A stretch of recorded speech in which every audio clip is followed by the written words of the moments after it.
ہمیں یہ تصور رہتا ہے کہ اتنا ثواب مل جائے گا. آپ یہ کیوں بھول جا رہے ہو کہ آپ امام وقت سے عہد کر رہے ہو. وعدہ وفا کرنا آپ کا پورا صبح کام. وہ جملہ میں دعائے عہد کا دیکھ رہا تھا جہاں پر ارشاد ہوا اللہم انی اجدد لی فی صبیحۃ ھذا اليوم.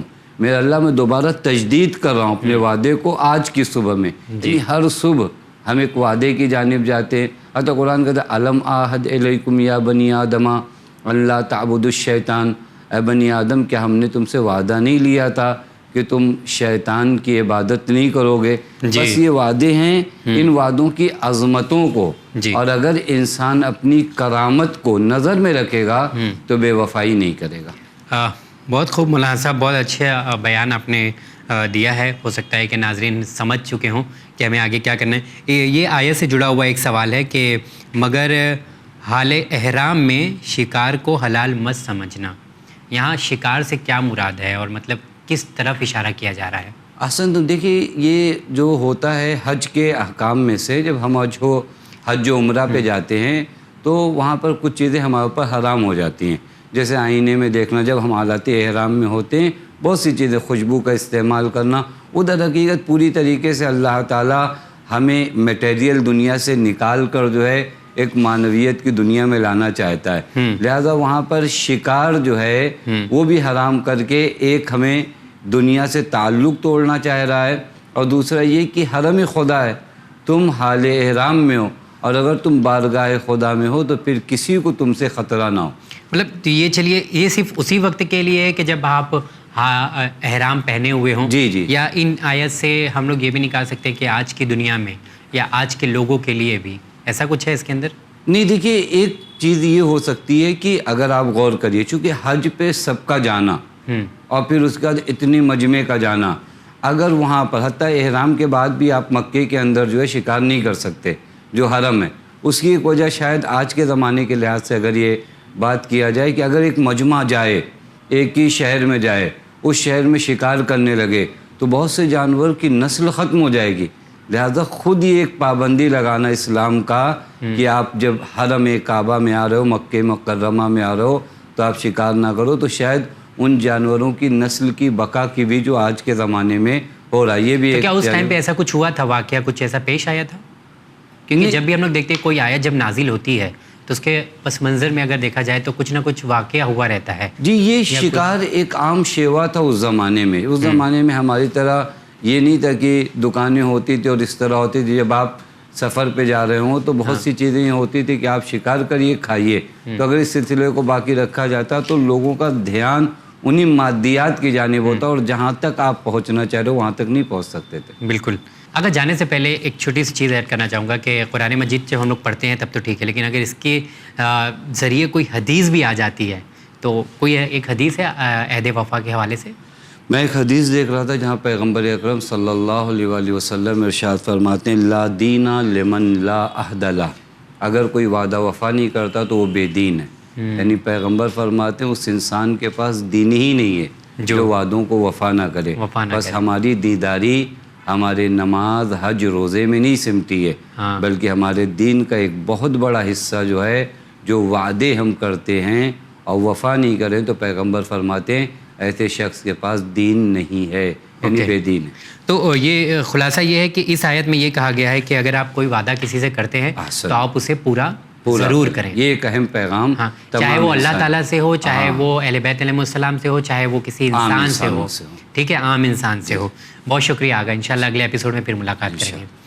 تو جی ہاں ناظرین، دیکھتے رہیے چینل ون. اگلے ایپیسوڈ میں پھر اسی پروگرام میں اسی وقت آپ تمام سے ملاقات کریں گے. دیجیے اجازت ہمیں ہماری ٹیم کے ساتھ. بہت شکریہ.